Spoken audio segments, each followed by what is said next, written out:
back to another episode of Chat with Chandi, where we talk all things culture, health, arts, and travel. So today we're going to be venturing into the culture of Black women's hair, okay? Something that's very important. I'll be sharing pictures with you of my hair journey throughout the years, which I've done everything from a big chop to natural hair, perm, braids, wigs, weaves, to now locks. So I started my lock journey 5 days before my 40th birthday.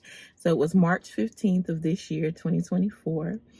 And what were my reasons for wanting to start my lock journey? Well, one, my oldest daughter had locks at the time. She has since cut them off, but her locks were very pretty. I love them. She looked great with them. And I was like, I think I might look cute with some locks too. I also had a coworker who has locks, and her hair is just always gorgeous. And so I'm like, well, this is one thing that I actually have not tried yet with my hair. And so I was like, why not? Let's go for it. I'm turning 40. Let's do something different. So that's why I decided to start my lock journey. All right. So like a lot of women, especially Black women, my hair and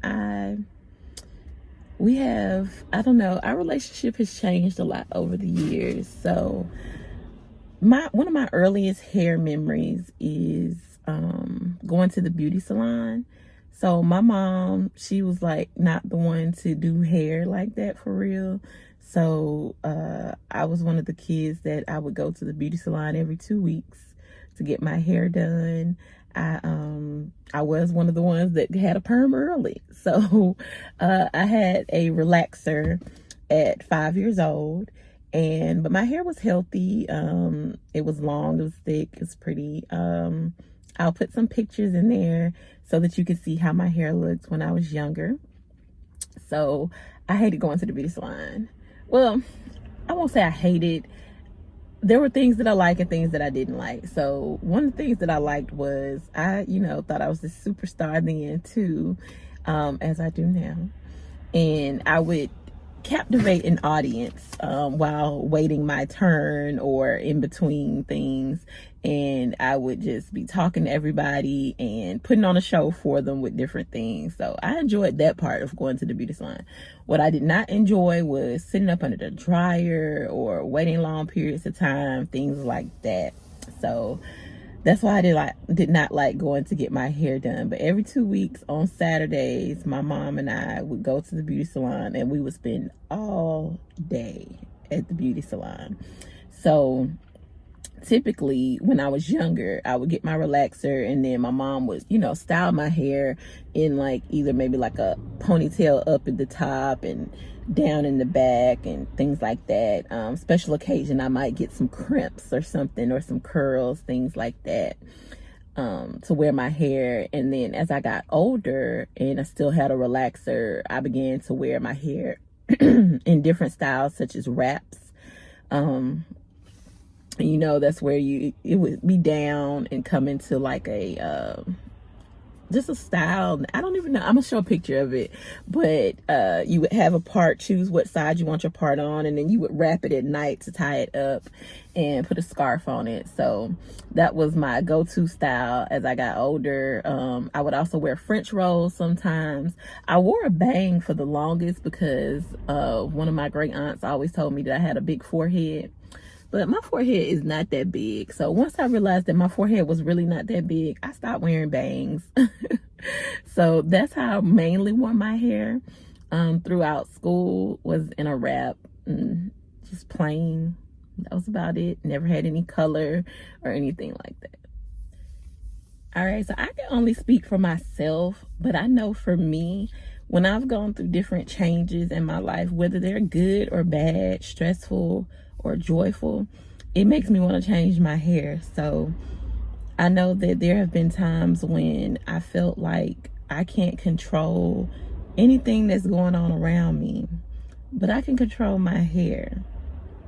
So I've done the big chop, I want to say maybe 3 times. I think I started either in my late 20s or early 30s it might possibly, yeah, it had to be my 30s, because I remember for my 30th birthday, I did a 30 by 30 list of 30 things that I wanted to do before my 30th birthday. So up until then, I had never colored my hair, whether it be temporary or permanent or anything. I'd never done it. So I went to the salon, I got my hair colored. I think I just did like some highlights. If I can find those pictures, I'll put them in the video.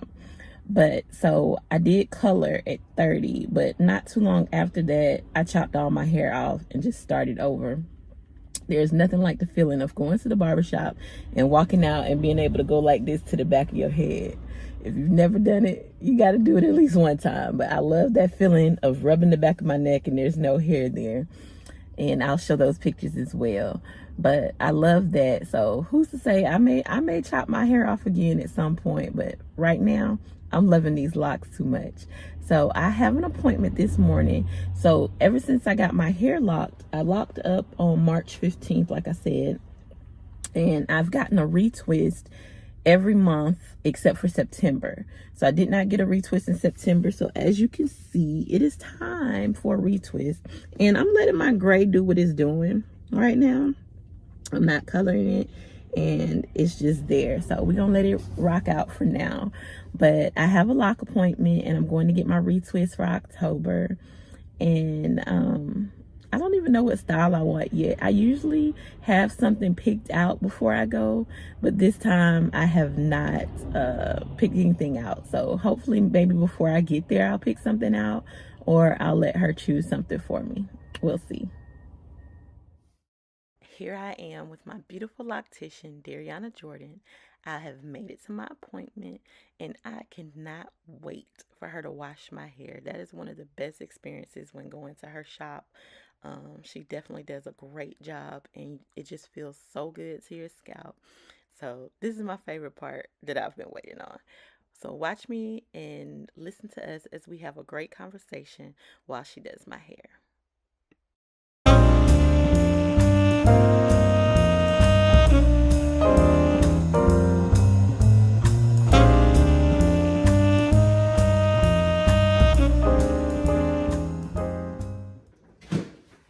So I've made it to my hair appointment, and this is my wonderful loctician, Miss Darreana, or as she likes to be called, the dreadloctress. Darreana D is fine. Yes.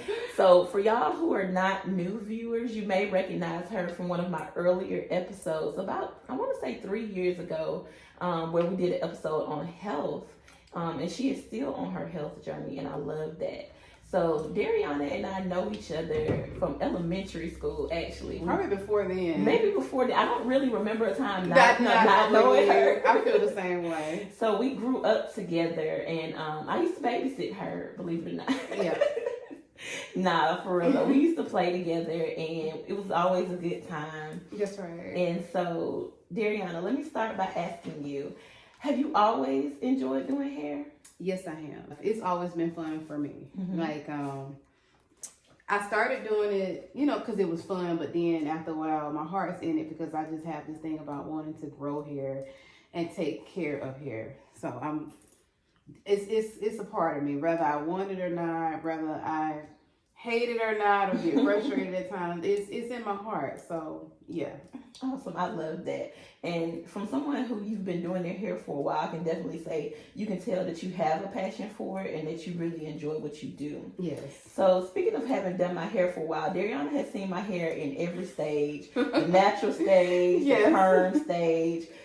She's braided my hair, twisted my hair. She's done my kids' hair. Yes. And now she started me on my lock journey. So would you tell us a little bit about my hair in different stages, if you remember? Yes. So I originally started braiding shiny hair when she was pregnant with her first baby. This is old school. Her baby now was 22 years old. So I was doing her hair then. And to be honest, I feel like her hair grew the most then, but that's simply because of pregnancy. Mm-hmm. No more, no less.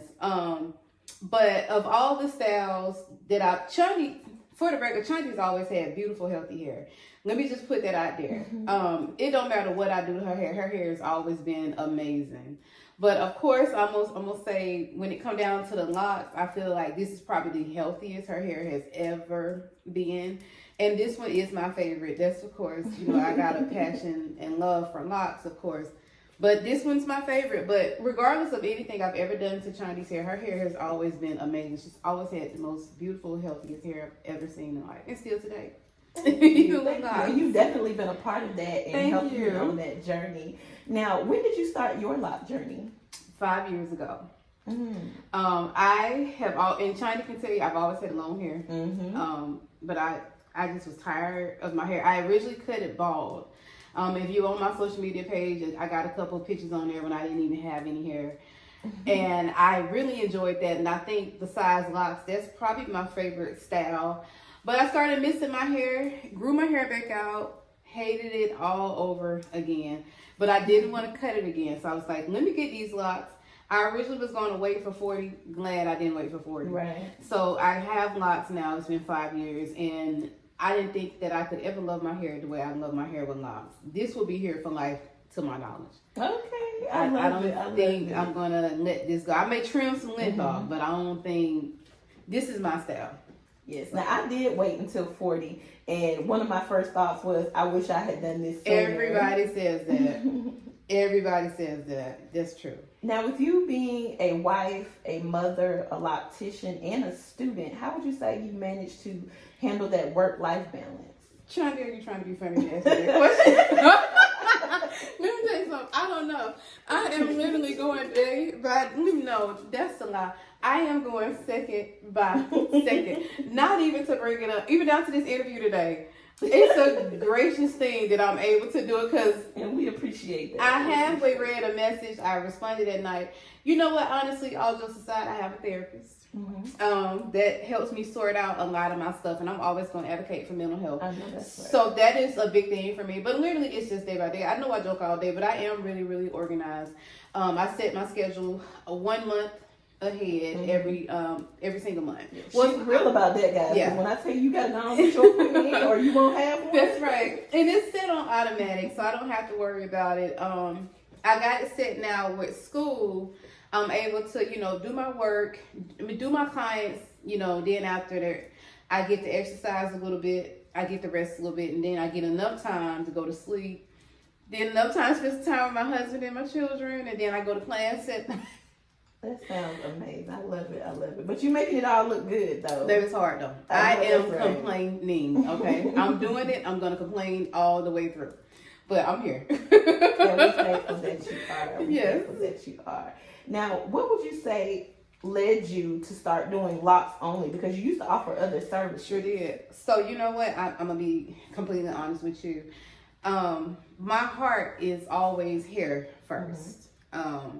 It just is what it is. Anytime, it doesn't matter. But I just noticed, and I'm not speaking for other stylists, I'm literally only speaking for myself. But it just seemed to me that people with locks hair just grow better, do better. It's something about that, because I'm for healthy hair first. That's very important for me.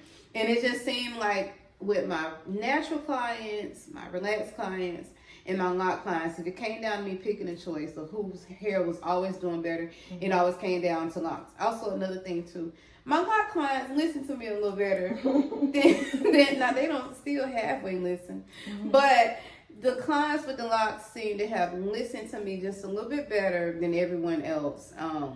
And I just went with it. I felt more at home, and I don't want to say I wasn't happy. I wasn't getting anything out of doing all the other stuff no more. Like it wasn't fun anymore for me. But locks has always been fun since day one. By the way, I've been doing locks for like 20 years now, so it's always been fun. So I let it all go. I was like, I'm gonna do locks. I took a chance. I didn't know if I was gonna fail, pass. I don't know, but it was worth it. And I'm grateful I took that chance, because when I did that, I went and took off. I've been booked and busy now. I'm on year 6. So it had to happen that way. I'm sorry, and I'm grateful. I'm in school now, getting licensed to do hair as a whole, but I still would just be doing lock services only. So I love it. That's such a blessing. I love to hear it when people are doing what makes their heart happy. And you mentioned about failing. In one of my previous episodes, there was a speaker that mentioned, she said, what would you do if you knew you could not fail? So I love that. And you followed it, and you took a risk, and it paid off. Yes. And here's the thing. because failures are gonna happen in life. I was willing to take a fall. It was something to me. I had to do it. Like I was. It was to the point, like, when my phone would ring and it would be in someone that wanted braids or sewing, crochets, as pretty as they were, I was like, I don't want to do this. I mean, and let me say this, whatever I do, I'm going to do it with a smile and I'm going to be happy about it and I'm going to give it my 100%. But my heart was not in it. And my heart has to be anything, it has to be in anything that I want or need to do. That's just me as a person. So I was like, I gotta take this risk. I had to do it, and I'm so grateful that I did it. But I was more than willing to fall and fail because it had to be done. It was like no way around it. It just had to happen. So I'm glad I did. That's amazing. Can you let the followers and viewers know where they can find you on social media? Sure can. On Facebook, Darreana Jordan, Darreana Jordan, Jordan. I am also on Instagram, Dreadloctress. And matter of fact, I'm not even gonna play with y'all. Let me get y'all the card, and I'm gonna pay in this card into this camera. I don't know if y'all can. And I also see that as well. Yeah. Here you go, Sean. Dreadloctress on Instagram. Okay. You can follow me on there or whatnot. Now, are you taking new clients at this time? Yes and no. I'm taking new clients. I'm not taking children clients. Okay. I no longer have the availability to service children, as my schedule is Tuesday through Friday, 8 to 1. I can't do your kids here. And I'm not going to work past a certain time either, so I apologize for the inconvenience. However, if you're willing to, allow me to service you, I can fit you in somewhere. It may not be the date that you want, but it would be close to it. Because I don't have like that type of availability where you're like, girl, I need to come on the 5th. It might be like the 12th or the 20th, but I got you. When you get here, it's going to be amazing. It's just because I'm booked up and I don't have that open availability, but I'll fit you somewhere in. You want me to do it? That's how you know she's good, y'all, because you got to get in where you fit in with her, okay? I appreciate it. Well, we're going to continue the conversation with all things culture, health, arts, and travel, and thank you so much for joining us today. You're welcome.